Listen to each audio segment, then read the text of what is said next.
This is big news coming in this morning on ESPN+. Check this out. Todd McShay's latest 2021 draft ranking has a shakeup. Trevor Lawrence remains the top player, not surprising considering Lawrence is McShay's top quarterback prospect since Andrew Luck in 2012. But here's the thing. BYU Zach Wilson overtakes Justin Fields as the second quarterback at eighth overall. Wilson completed 61% of his deep balls this season, best among qualified FBS players in the last 15 years. Then there's Justin Fields. He falls to 9th overall in McShay's rankings after his performance against Northwestern. Now Fields is going to get the chance to improve his draft stock against Clemson on Friday night. And then we take a look at this. Oh, actually, here are our guys right here. Mark Sanchez, Des, back with us. Guys, okay, we look at this, and Des, I'll start with you. What do you think has contributed most to Fields' declining draft stock? I believe the expectations coming to the 2020 season were so high for Justin Fields that he was on the same level as far as the chances of winning the Heisman as Clemson's quarterback Trevor Lawrence. And that's huge. When you're talking about Trevor Lawrence, the projected #1 overall pick, and you're putting this other quarterback on the same pedestal with him as far as winning the nation's most outstanding player award, then the expectations were high. And he didn't reach those expectations, Ryan. He just hasn't had a great season. When you played against teams that had a competitive pulse, like in Indiana, or in the Big Ten championship game, like Northwestern, he didn't play well. Actually, he played so bad that they won those games despite the way he played, not because of how he played. So when you're looking at a guy, he's not playing well in the big games, then that's going to knock his draft stock down some. And I think that's what he's experiencing now. So this game against Clemson is a huge money game for Justin Fields. Yeah, if he can really turn it around in this game, you have to imagine the draft is going to look a lot different. So, Mark, coming into this season, Trevor Lawrence, Justin Fields, they were neck and neck.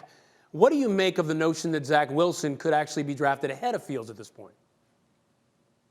I saw what you just said about Todd McShay. I love Todd McShay. I think he does a great job evaluating quarterbacks. But hold on, Todd. Okay, we got to look at some of these stats now. Justin Fields, this kid's only lost one game as a starter. I need a notepad to go back and look at all these kids' stats because he's so damn good. Listen, he's 56 touchdowns to 8 interceptions, 1 loss as a starter, 73% completions. He's had 2 bad games. So I don't know if it's totally fair to evaluate him on a game-by-game basis. Remember, he had an incredible year last year. He's had 2 rough games this year. And if you're going to put Zach Wilson ahead of him, you got to go through their whole body of work, right? And not use recency bias with Dwayne Haskins or other players to let that cloud your judgment. A fair comparison for Wilson, he had, let's see, 4 games, Utah, Tennessee, USC, and Washington Huskies last year. He threw 5 touchdowns and 4 interceptions. He played against the Chanticleers this year in Coastal Carolina. Not his best performance, so we got to factor that in. I don't know if it's fair to say he's jumped Justin Fields just yet. I think that's way too early. And if we're going to compare him to Dwayne Haskins, I think that's just lazy and unfair. All right, so let's talk really quickly about that, Des. What do you make of those comparisons on the field?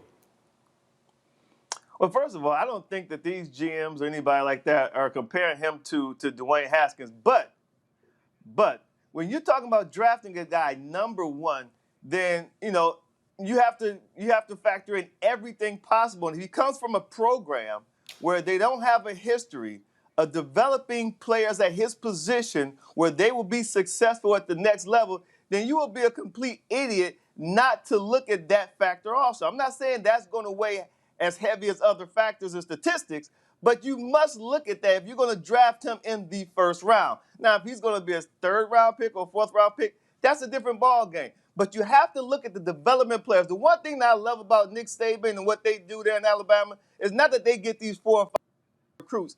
It's that they develop these players and it translates well on the field, even as freshmen and sophomores. And then when they go to the next level, you can see where they have a certain measure of success.